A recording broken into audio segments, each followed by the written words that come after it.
Okay, so how do you do it so quickly? You do it quickly by practicing, practicing, and then practicing. All right, that's how you do it. Get faster every time you do it. So what do you spend the remaining 45 minutes on? Well, you spend them reading and analyzing the exhibits, right? Now the exhibits are long. There's a lot of information in the exhibits, and so we need to spend time reading and understanding them, and that's why we want to leave ourselves 45 minutes. And again, we're going to highlight the keywords. Now in the exhibits, you can actually highlight using color.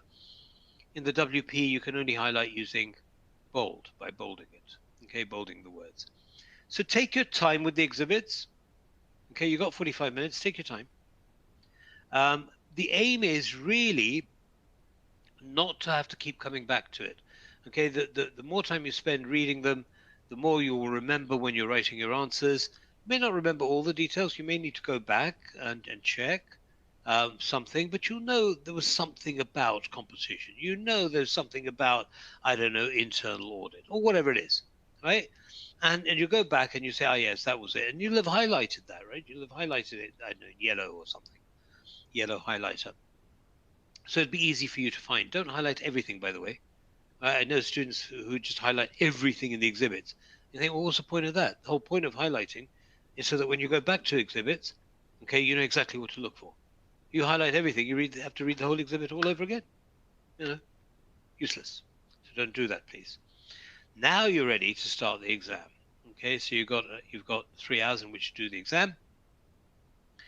Time spent on RPRT will change to 15 minutes from September 2023, right? So that's another reason you don't want to, you want to pass this June, because from September it's going to be a completely different exam structure, because we're going to have pre-seen and we're going to have a much shorter exam, etc. But you don't need to worry about that because you're all going to pass. You're all going to pass, okay? Right. So now I'm just going to show you each of those steps that we've talked about. The first is highlighting the overview. Now, in the June 23 paper, the mock, the overview is actually called the background, all right?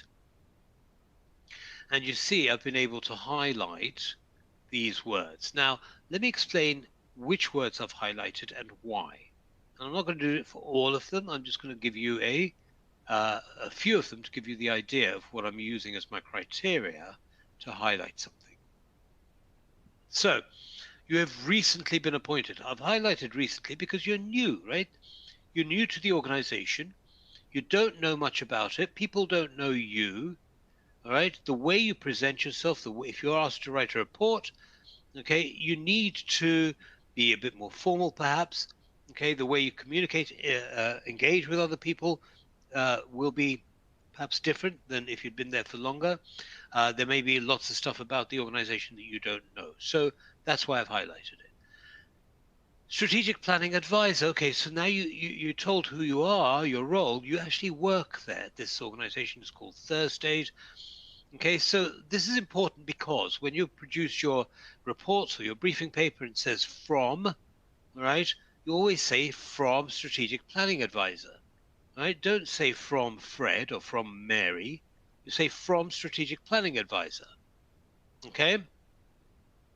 And if you don't, that, I mean, the examiner has actually pointed this out, or the examining team has, and they've said, look, this shows a lack of professionalism on the part of the student. Right? There's a reason we give you this information, and the reason is we want you to use it. Okay. All right, charitable NGO. Okay, so it's an NGO. So why have I highlighted that? I've highlighted, well, because NGOs are not there to make business, to make profit, right? They'll have different stakeholders. They'll have different missions and objectives. They have different levels of resources usually, right? They'll be dependent on grants or donations in order to raise money, unlike profit-making organizations, which make money by selling stuff, right? So that's why I've highlighted it. Now, having said all of that, NGOs will still have a mission and objectives and a strategy and sources of revenue and stakeholders. It's just that they will be different to a for-profit organization. You with me? right? So we need to kind of shift our thinking to an NGO rather than a profit-making organization for this reason. A lot of students kind of panic. Oh my God, we've never done an NGO, we've never done a charity, I don't know what to do. Well, please remember, you do, right? It's just that, I mean, the same principles apply. It's just you've got different stakeholders, right? Different strategy. But you still need a strategy. You still have stakeholders. You still have objectives. You still have a mission.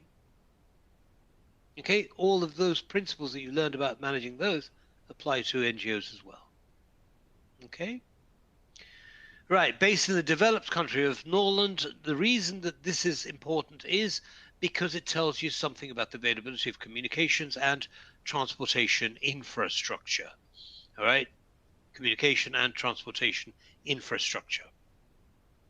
So that tells you something about the opportunity to network, for example, to gather people together, to communicate quickly and efficiently, etc., etc., etc., etc. Okay, so that's why I've highlighted that.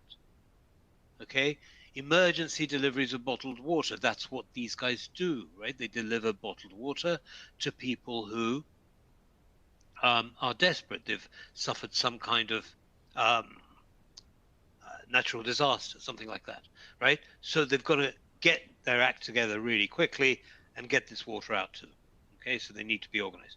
So that is the kind of stuff that you would need to highlight in your overview. By the time you finish this, you have a really good grounding of the context. Now, please remember, you are aiming to do, to spend no more than, I don't know, 4 or 5 minutes on doing this. And to do that, as I said before, you need to do it often so that you get fast and you know exactly what to highlight. The second step, copy paste tasks into the response option and analyze all the tasks. So there you go. Right? Copy pasted the first, I think it's the first task, into the WP. I have highlighted these words, and I'll tell you why I've highlighted. The first one is produce a report. It's important that we know what the format is that we put our answer into. Why? Well, because if we don't put it in the right format, ladies and gentlemen, we are going to lose marks. All right? The marker will say, I'm sorry, but this does not reflect professionalism. And where the professional skill that's being tested is communication, all right, you will definitely lose professional skills marks. Definitely. All right? So that's why we highlight it. Jamal is the audience for this report, the person for whom you're writing it. Now, that's important to us as well. Why? Because we need to know what information Jamal needs, right, to make his decisions. We need to know that. And so what we present in our report has to be relevant to his decisions. That's why we need to know. Look, it's like this. A lot of students, I read hundreds of answers. A lot of students start explaining operational stuff in a report to the board of directors. Yeah. Well, if you look at Porter's five forces model, we have a very high threat of new entrants into the industry. So what Porter says we should do is raise our barriers to entry, blah, blah, blah, blah, blah.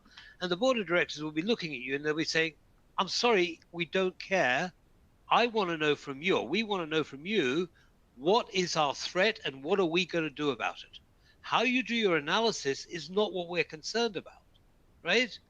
So that is the kind of thing that you're expected to reflect in your answers. That's why your audience is important. Think about, and usually in SBL, your audience is going to be strategic business leaders, right? Hence the name. And so you want to be giving them information which is strategic and which allows them to make those kinds of decisions, all right, at that level. Okay, so that's why I highlight the audience. Part A analyzes the current strategic position, all right? That current strategic position, basically we read those, we highlight those, and we get quite excited, don't we? Because we think, oh my God, this looks like SWOT, right? And so, this is what are our strengths, internal strengths and weaknesses? What are our external opportunities and threats? This is so exciting. We know what the question is all about. So analyzes the current strategic position in the context of the proposed new strategic direction. Oh my God. What is he talking about? Don't have a clue here, right? What does it mean, proposed? Either we have a current strategic position or we don't. What does that mean? No idea yet because we haven't actually looked at the task, but that's okay, all right? Don't panic. We will find out what the proposed new strategic direction is when we read the exhibits. But we know it's important because that's the context in which we have to present our SWOT. That's why we highlight that. And then it's 8 marks, all right? And so what we do, and professional skills marks are available for demonstrating analysis skills, all right, in considering the information provided. Now, in the videos that you will have access to it where I do the answer to this exam, I explain what analysis and evaluation and all the various professional skills means. So you'll refer to that. We don't have time here, but you do have access in my recordings. Okay. So you highlight the professional skill, and then you make those. You do your analysis. So I know there are 8 technical marks available, so I know I need to make four points. I know that I'm going to be starting my answer at 10 o'clock. This is a 10-mark question. 8 plus 2 is 10 marks. 1.8 minutes a mark. That's 18 minutes. So I'll be finishing at 10:18. That's my finishing time. And then I know, because I just I had a scan of my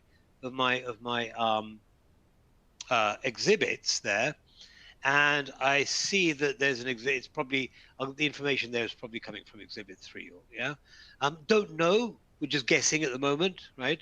Haven't read the exhibits. Don't know. If you can't think of an exhibit, if it's not obvious, forget about it. Doesn't matter. Not important.